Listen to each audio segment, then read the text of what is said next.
जब 1947 में भारत आज़ाद हुआ था तो उस समय बहुत सारे वेस्टर्न ऑब्जर्वर्स और स्पेशली ब्रिटिशर्स इंडिया के रिलीजियस डाइवर्स नेचर की वजह से ये बोल रहे थे डैट इंडिया कभी सर्वाइव नहीं कर पाएगा और कभी भी एक डेमोक्रेटिक कंट्री नहीं बन पाएगा।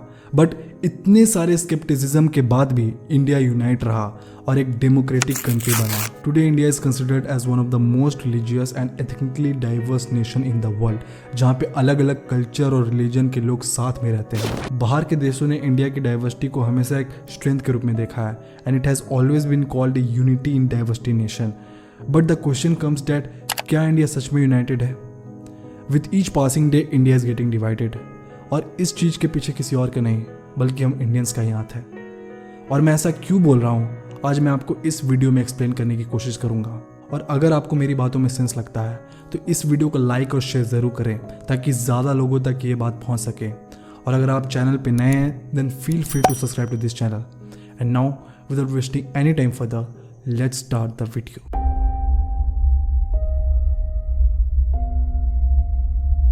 सो आज़ादी के बाद इंडिया में इस चीज़ को अश्योर किया गया था कि सभी रिलीजन और धर्म के लोगों को इक्वल राइट्स दिए जाएंगे।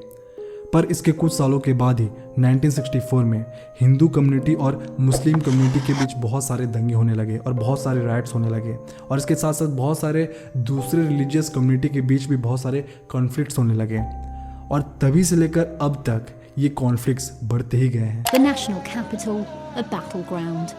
Violent clashes between Hindus and Muslims have rocked the city for days. Maharashtra से एक ऐसी खबर आ रही है जो बहुत ज्यादा चौंका देने वाली है। कल्याण का एक मंदिर जहां कोरोना काल में धर्म युद्ध छिड़ गया है और दो समुदाय के बीच हाथापाई की नौबत तक आ गई है। इनफैक्ट अगर आप अभी के समय में सोशल मीडिया को ही देखोगे तो you will see lot of fake news being circulated on the social media and there is lot of hatred which is going on around social media. यानी कि अगर हम किसी पोस्ट को देखते हैं और वो पोस्ट हमारे बिलीव्स, हमारे ओपिनियंस, हमारे आइडियोलॉजी के साथ मैच करता है तो हम उसे जस्ट शेयर कर देते हैं without acknowledging this thing, without verifying this thing that वो ऑथेंटिक सोर्स से है भी कि नहीं, क्या वो रियल है या क्या वो फेक है, हम कुछ वेरीफाई नहीं करते हैं। We just share that thing. क्या आपको पता है डैट इन सारे पोस्ट्स के पीछे कितने सारे लोगों का हाथ होता है, कितने सारे लोग इस चीज़ के ऊपर काम करते हैं, which includes different political parties as well as outside forces also, which includes China and many other countries, because they want India to get divided. The New York Times likes to spin stories to suit its narrative. It misses no opportunity to paint India in a bad light. It reportedly received $50,000 from China's state propaganda outlet, the China Daily, in the last 4 years. What was this money for? Well, who knows? Perhaps pushing a certain narrative. Because of this irresponsible behavior, हमारी country जो पहले से ही divided है वो और ज़्यादा divide होते जा रही है और हमारी कम्युनिटीज़ के बीच बहुत सारे कन्फ्लिक्ट्स और हेट्रेड पैदा होते जा रहा है। इसके साथ साथ अगर आप हमारी सोसाइटी को ही देखोगे तो हमारी सोसाइटी पूरी तरीके से स्टेटस ड्रिवेन है। चाहे वो कास्ट हो, चाहे वो जॉब हो, चाहे वो लैंग्वेज हो, हम हर जगह पे स्टेटस घुसेड़ देते हैं।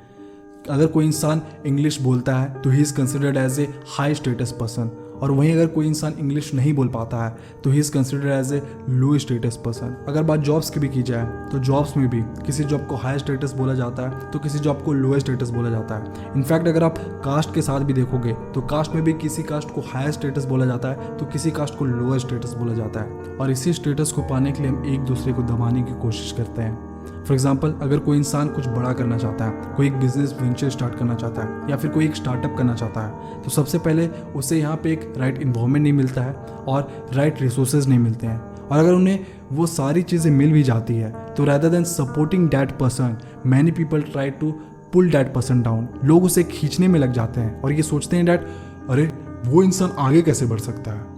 They think like that. मतलब हम कभी भी ऐसा नहीं सोचते हैं डैट यार वो इंसान सक्सेसफुल हो रहा है तो हमें उस इंसान से इंस्पिरेशन लेके, हमें उस इंसान से सीख के हमें भी साथ में सक्सेसफुल होना चाहिए, हमें एज ए सोसाइटी साथ में ग्रो करना चाहिए। We don't think like that. हम हमेशा एक दूसरे को नीचे खींचने में लगे हुए रहते हैं, और इसी माइंडसेट की वजह से India is not growing at a rate in which it should grow, rather than doing productive things and doing things which would contribute to the country's growth. हम आपस में ही लड़ने में अपनी सारी एनर्जी वेस्ट कर दे रहे हैं and it is hurting our country's growth. In short अगर आप इन तीनों फैक्टर्स को साथ में कंबाइन करके देखोगे which is caste, social media hatred and status, तो इन तीनों फैक्टर्स हमारी कंट्री को बहुत ही ज़्यादा तोड़ रही है and it is dividing us and because of this I have this fear and this is not some conspiracy theory, this is for real. But हमारे पास 10 से 15 सालों का समय है। अगर इन 10 से 15 सालों में हम यूनाइट नहीं हुए और अगर हम ऐसे ही लड़ते रहे then there is a possibility that our country can break.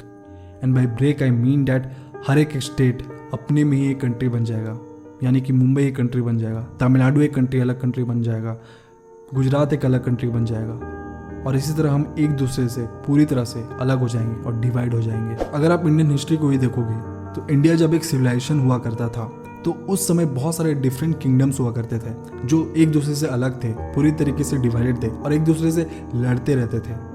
And because of this foreigner invaded us, Britishers invaded us और उन्होंने हम पर कितने सारे सालों तक राज किया और इसके बाद भी अभी भी हम अपने हिस्ट्री से कुछ नहीं सीख रहे हैं और हम फिर से वही गलती रिपीट कर रहे हैं जो उस समय किया था। हम आपस में ही लड़े जा रहे हैं। अगर आप अभी के सिनारियो को ही देखोगे तो with this Covid thing has happened, China has grown rapidly and on the other hand USA is on the decline. China with each passing day is getting stronger and stronger and stronger. और China यही तो चाहता है कि India divide हो और अगर जिस दिन इंडिया डिवाइड हो गया it will be a threat to our freedom, it will be a threat to our democracy. And just keep this thing in mind that मैं ये सारी चीज़ें आपको डराने के लिए नहीं बोल रहा हूँ। I just want to remind you that जब इंडिया को आज़ादी मिली थी तो उस आज़ादी के लिए सारी कम्युनिटी के लोगों ने, वेदर इट इज़ हिंदू और मुस्लिम और सिख और क्रिश्चियन, सभी कम्युनिटी के लोगों ने साथ में मिलके देश की आज़ादी के लिए लड़ा था और तब जाके हमारे देश को आज़ादी मिली थी।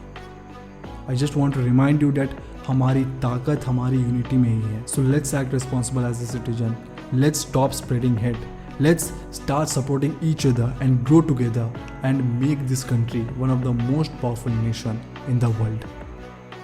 जय Hind. Thanks for watching this video. I hope आपको ये वीडियो पसंद आया and if you like the video please इस वीडियो को लाइक और शेयर ज़रूर करें ताकि ये मैसेज ज़्यादा लोगों तक पहुंच सके। And now watch this next video जहाँ पे मैंने बात किया है दैट क्या इंडिया सच में एक सुपर पावर बन सकता है या नहीं बन सकता है। And as an Indian I genuinely believe that आपको ये वीडियो ज़रूर देखना चाहिए। So do watch this video and until next time be the change.